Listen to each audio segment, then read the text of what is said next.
Hi guys, welcome back to another video. आज की video में आपको बताऊंगा कि यूके में जो रिक्रूटमेंट प्रोसेस होती है वो कैसी होती है। थोड़ा आपको आइडिया लग जाएगा कि कितने ज़्यादा राउंड्स होते हैं, क्या क्या स्टेप्स होते हैं और किन चीज़ों का आपको ख्याल रखना है। Although this is gonna be a generalised video because इसमें मैं आपको स्पेसिफिक क्वेश्चंस नहीं बताऊंगा, क्योंकि इतने सारे जॉब रोल्स होते हैं, इतने सारे क्वेश्चंस पॉसिबली पूछे जा सकते हैं for each job role. So I am not gonna get into that, but मैं आपको एक ओवरऑल आइडिया दे दूंगा कि किस तरह से आपको प्रेपरेशन करनी है एक राउंड के लिए, ताकि आपको पता हो कि एक सक्सेसफुल रिक्रूटमेंट प्रोसेस में होने के लिए आपको क्या क्या चीज़ें करनी पड़ती हैं। ठीक है, सो देखो, सबसे जो पहला राउंड अगर हम बोलें तो वो होता है CV and cover letter short listing.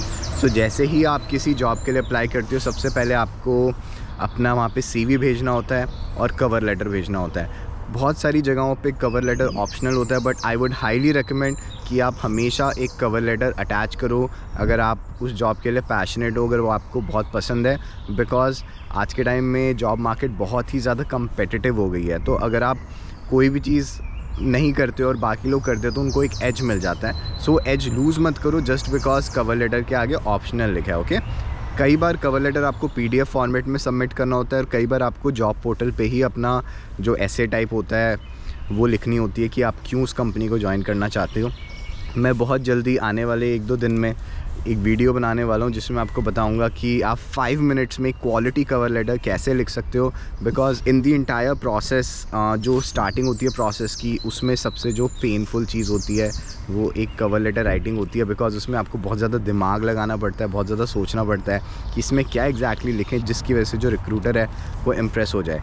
सो उस चीज़ को ध्यान में रखते हुए मैं आपको बताऊंगा कि कवर लेटर कैसे लिखते हैं। और इस प्रोसेस में ना काफ़ी टाइम लग सकता है, मतलब एक अच्छा कवर लेटर लिखने में, पूरी रिसर्च करने में, उसको फाइनलाइज़ करने में 1 से 3 घंटे लग सकते हैं।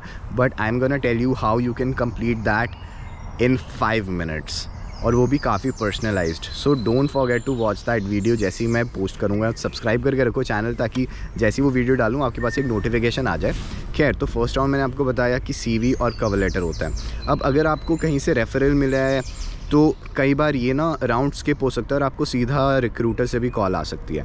सो जो नेक्स्ट स्टेप होता है, अगर आपके पास रेफरल मिला है या नहीं मिला है, CV और कवर लेटर तो एनीवे भेजना ही पड़ता है, लेकिन वो जो शॉर्ट लिस्टिंग वाला स्टेप होता है वो और आसान हो जाता है अगर आपको एक रेफरल मिला हो किसी कंपनी के एम्प्लॉय से। तो सीधा कई बार रिक्रूटर ही आपसे बात कर लेता है। और अगर आपने किसी सीनियर बंदे से रेफरल लिया तो कई बार होता है कि वही बंदा आपका इंटरव्यू ले ले, तो उसमें स्टेप्स और कम हो जाते हैं। ये चीज़ मैंने खुद एक्सपीरियंस करी है और वो जॉब सिक्योर करी है, जिसमें मेरा सीधा हेड ऑफ़ मार्केटिंग के साथ इंटरव्यू सेटअप हो गया था जब मैंने उसको रीच आउट करा था। और HR का कोई राउंड ही नहीं हुआ था, सीधा हेड ऑफ़ मार्केटिंग CEO के साथ राउंड हुआ था। सो ये भी चीज़ आपको ध्यान में रखनी है कि आप रेफरल लेते किससे हो, एक नॉर्मल एम्प्लॉय से या फिर जो टॉप मैनेजमेंट होती है उनसे। फिर भी गारंटी नहीं है कि आपका HR राउंड हो या ना हो, बट आपको एक आइडिया दे रहा हूँ कि ये मत सोचना कि कोई हाई पोजीशन पे है तो उसको आप रीच आउट नहीं कर सकते। You can definitely reach out अगर आप में स्किल्स हैं, आप कोई चीज़ करने में बहुत अच्छे हो, जो जॉब आप अप्लाई कर रहे हो उसके लिए आप बहुत एक्सपीरियंस लेकर आ रहे हो। सो इन चीज़ों का आपको ध्यान रखना है। तो जैसे ही आप अपना CV और कवर लेटर सबमिट कर देते हो, उसके बाद जो नेक्स्ट राउंड होता है वो इन मोस्ट केसेस HR के साथ होता है, एंड वो आधे घंटे की कॉल होती है। उसमें ना बहुत ज़्यादा आपको बोलना नहीं होता, most of the times HR बोलता है और आपसे कुछ बेसिक क्वेश्चंस पूछता है। तो ये क्वेश्चंस आपको बिल्कुल याद करके जाना है। ये तो ऑलमोस्ट सबके लिए सेम होते हैं। एक तो टेल मी अबाउट योरसेल्फ, जो कॉन्वर्सेशन होती है वो इससे स्टार्ट होती है। तो टेल मी अबाउट योरसेल्फ मैं कोशिश करूँगा कि मैं अपना एग्जाम्पल आप सभी के साथ शेयर करूँ कि मैं इसको कैसे आंसर करता हूँ। इसके बाद वो पूछते हैं कि आप इस जॉब रोल के लिए क्यों अच्छे हो, आपके पास एक्सपीरियंस क्या है। तो आपको एक ऐसा आंसर प्रिपेयर करना है कि आप 3-4-5 मिनट तक बोल पाओ कि आपका एक्सपीरियंस क्या है and how is that relevant for the job role you are applying for. And जो नेक्स्ट क्वेश्चन पूछा जाता है वो होता है कि आप इस कंपनी में काम क्यों करना चाहते हो। तो आपके पास एक आंसर होना चाहिए कि आप क्यों मोटिवेटेड हो इसी जॉब में, इसी कंपनी में। सो इसके भी आपको 2-3 मिनट का आंसर प्रिपेयर करके जाना चाहिए। और लास्ट में वो आपका सैलरी एक्सपेक्टेशंस पूछेंगे। सो सैलरी एक्सपेक्टेशंस में सीधा एक नंबर नहीं देना होता, that's the worst thing you can do. कभी भी एग्जैक्ट नंबर नहीं देना होता, क्योंकि स्टार्टिंग की प्रोसेस में रिक्रूटर का काम होता है लोगों को निकालना, जो बिल्कुल परफेक्ट लोग होते हैं उनको आगे लेके जाना आगे की प्रोसेस में। तो अगर आपका सैलरी मैच नहीं करेगा तो आप स्टार्टिंग में निकल सकते हो। तो मैं आपको उसका भी आंसर बताने की कोशिश करूँगा आने वाली वीडियोस में कि सैलरी एक्सपेक्टेशंस को कैसे बताते हैं इंटरव्यू में। खैर, अगर आपका HR राउंड हो जाता है, सो जो नेक्स्ट राउंड होता है या तो वो आपके हेड ऑफ़ द डिपार्टमेंट से हो सकता है जिस रोल के लिए आप अप्लाई कर रहे हो, for example head of marketing, या फिर थोड़ा उससे 1-2 लेवल नीचे। वो आपसे जनरली डोमेन स्पेसिफिक क्वेश्चंस पूछेंगे और देखेंगे आपकी नॉलेज कैसी है।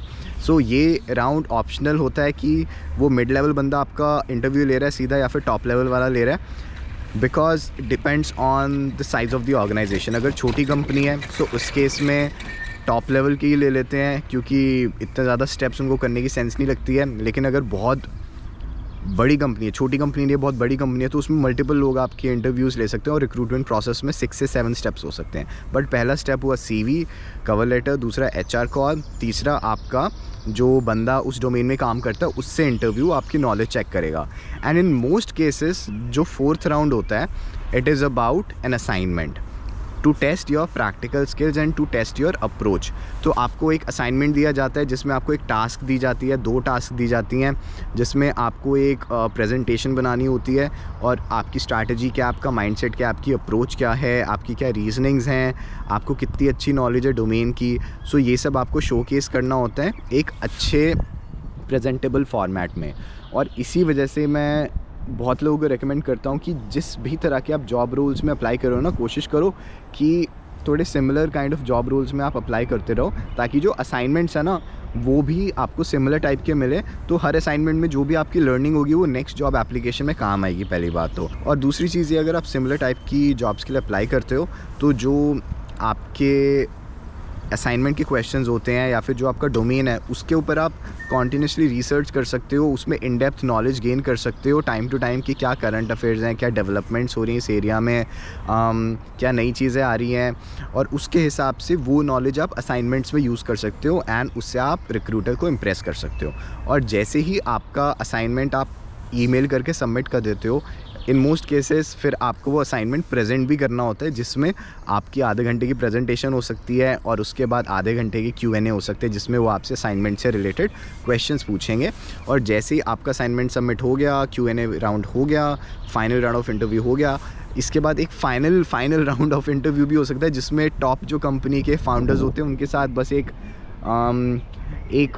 कॉन्वर्सेशन होती है, जस्ट टू चेक कि आप कंपनी के एनवायरनमेंट में फ़िट हो रहे हो कि नहीं, आप इंसान कैसे हो। उसका आपके स्किल सेट से उतना ज़्यादा लेना देना नहीं होता, बट आपकी सॉफ्ट स्किल्स देखी जाती हैं और आपका नेचर देखी जाती है एज अ ह्यूमन बीइंग, और आपका प्रीवियस एक्सपीरियंस के बारे में थोड़ी बहुत बात करी जाती है। और ये सब आपका अच्छा हो जाता है तो आपकी प्रोफाइल इवैल्यूएशन होती है, जिसमें HR देखता है कि आप कैसे एम्प्लॉय हो, कैसे नहीं हो। और अगर आप अच्छे हो, अगर आप बेस्ट हो, जितने भी लोगों ने अप्लाई करा था, तो आपको जॉब ऑफ़र दिया जाता है। जॉब ऑफ़र के टाइम HR एक कॉल सेटअप करेगा। इन मोस्ट केसेस अगर जॉब नहीं लगती है तो आपको ईमेल पे बता दिया जाता है, नहीं तो अगर HR कॉल कर रहा है, that means in many cases that means कि वो आपसे ऑफ़र डिस्कस करना चाहता है। और कुछ केसेस में ऐसा भी होता है कि कुछ HR बहुत ज़्यादा अच्छे होते हैं, अगर आपका रिजेक्शन भी हो तो आपको फ़ोन पे बताते हैं और आपको रीज़न भी देते हैं आपका इंटरव्यू क्यों सक्सेसफुल नहीं हुआ, जो प्रोसेस थी। लेकिन इन मैनी केसेस जो फाइनल कॉल आती है आपके सारे राउंड्स के बाद, दैट कैन मीन कि आपको एक ऑफ़र मिलने वाला है। बट मैं श्योरिटी नहीं दे रहा, क्योंकि मैंने आपको रीज़न दिया है कि रिजेक्शन के लिए भी कॉल आ सकती है इन सम केसेस, ठीक है। और जैसे ही आपका कॉल आता है, उस कॉल के बाद आप अपनी सैलरी नेगोशिएट कर सकते हो if you want to do that. अगर वो कम है, ज़्यादा है, तो you can skip that part. और उसके बाद आपको अपना ऑफ़र एक्सेप्ट करना पड़ेगा। उसके बाद वो कंडीशनल ऑफ़र हो सकता है, क्योंकि आपको रेफरेंसेस देनी पड़ेंगी अपने प्रीवियस एम्प्लॉयर्स की या फिर कहीं की भी, तो आपको रेफरेंसेस देनी पड़ेंगी। वो रेफरेंसेस को चेक करा जाएगा, फिर आपको अनकंडीशनल ऑफ़र मिलेगा यूनिवर्सिटी की तरह। एंड अनकंडीशनल ऑफ़र के बाद आपका बैकग्राउंड चेक होगा, राइट टू वर्क चेक होगा और आपकी डॉक्यूमेंटेशन होगी, और उसके बाद आपको एक स्टार्ट डेट दी जाएगी जिस पे आपको ऑफिस स्टार्ट करना है। So that's like the complete journey.